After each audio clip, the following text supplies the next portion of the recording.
Namaskaram. The next concept is section 36 subsection 1 clause 7. Before I enter into this clause, you just tell me, do we use animals in our business?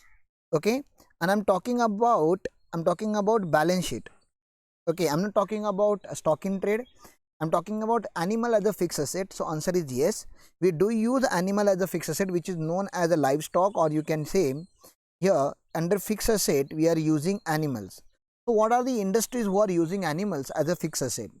So entertainment is one of the industry where you must have seen in many movies they are using horses, elephants, dogs, okay, for shooting the movie, or many advertisements are there who are using animals. Circus industry is there who are using animals.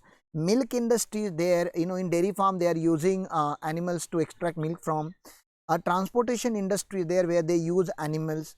So there are a lot of industries where they use animal as a fixed asset.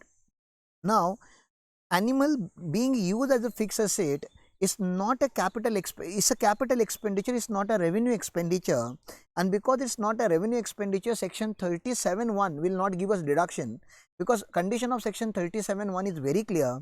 The expenditure has to be revenue in nature, and that too in case of that it has to be incurred in respect of business and profession. So though this expenditure is in respect of business and professions, still 37(1) will not give deduction, because expenditures are capital in nature. We will be using animals over the period of time, maybe 2 years, maybe 5 years, maybe 10 years, maybe 15 years, depends upon the life of the animal. So the right treatment in taxation for the animal should be to provide depreciation over the period of time. But when we have covered section 32 depreciation, we have not seen any rate of depreciation for animal, because usually the rate of depreciation is linked with life of the asset. Now if it is a non-life asset like a plant and machinery, building, factory shed, then we can easily compute rate of depreciation, because the life can be estimated with a reasonable understanding. Animals are life, though they also have expected life, but there is no assurance about that life, because we can't depreciate, there cannot be standard rate of depreciation for cows, standard rate of depreciation for dog, standard rate of depreciation for element. Inside animal also, in groups of animals, the different types of animal carries a different lifestyle and different lifespan, and therefore it's very difficult to find the appropriate rate of depreciation. Hence neither section 32 nor section 37(1) was able to give deduction for animals. So section 36 subsection 1 came forward to provide deduction. Now language of section 36 subsection 1 is clear. It says, I will not give deduction for animal in the year of purchase.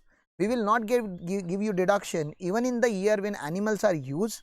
The deduction will be provided in the year when animal dies or it becomes permanently useless. Look at this. This clause grants an allowance in respect of animals which have died. Okay, first condition, either they should die or become permanently useless. What do you mean by permanently useless? If you are a dairy farm and you are having 100 buffaloes and they are not producing expected amount of quantity of milk now, so those buffaloes have become, those cows or buffaloes have become burden to particular dairy farm, so they will dispose it off. There are ways of doing it. So please understand, so animal is alive but it becomes permanently useless, so in that year you can provide for deduction. The amount of allowance is the difference between actual cost of the animal and the price realized on sale of animal themselves or their carcasses. Carcasses means their bodies, and themselves mean when they are alive. So how do we compute deduction here? Deduction is equal to, you can say, cost at a cost that, say for example you purchase particular animal for 1 lakh rupees and now you are selling it for 20,000 rupees. So you can say sale price or disposal price, that is that is an income. So they are saying 1 lakh rupees minus 20,000, assuming you sold it for 20,000 rupees. So net 80,000 will be allowed as a deduction. The allowances under the clause would thus recoup the assessee the entire capital expenditure in respect of animal. So this is going to provide a relief to the assessee in respect of cost of animal. The same concept we have written in our handwritten notes also in a simpler words. Animals written off. If animal is used as a fixed asset in a business, that is the livestock, then deduction will be allowed in the year in which such animal have died or become permanently useless. How do we compute deduction?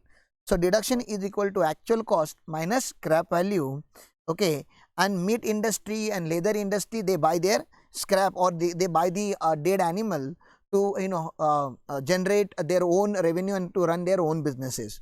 So easy provision. The only exceptional thing here is this: usually we get deduction in the year when we use particular asset. Here we are getting deduction in the year of disposal of asset. Okay, so it doesn't enter into block of the asset. There is no depreciation for animals, and it's not revenue expenditure, it's a capital expenditure. So these are the point you must remember so far as clause number 36 subsection 1, section 36 subsection 1 clause number 6, written off of animals. Yeah friends, thank you.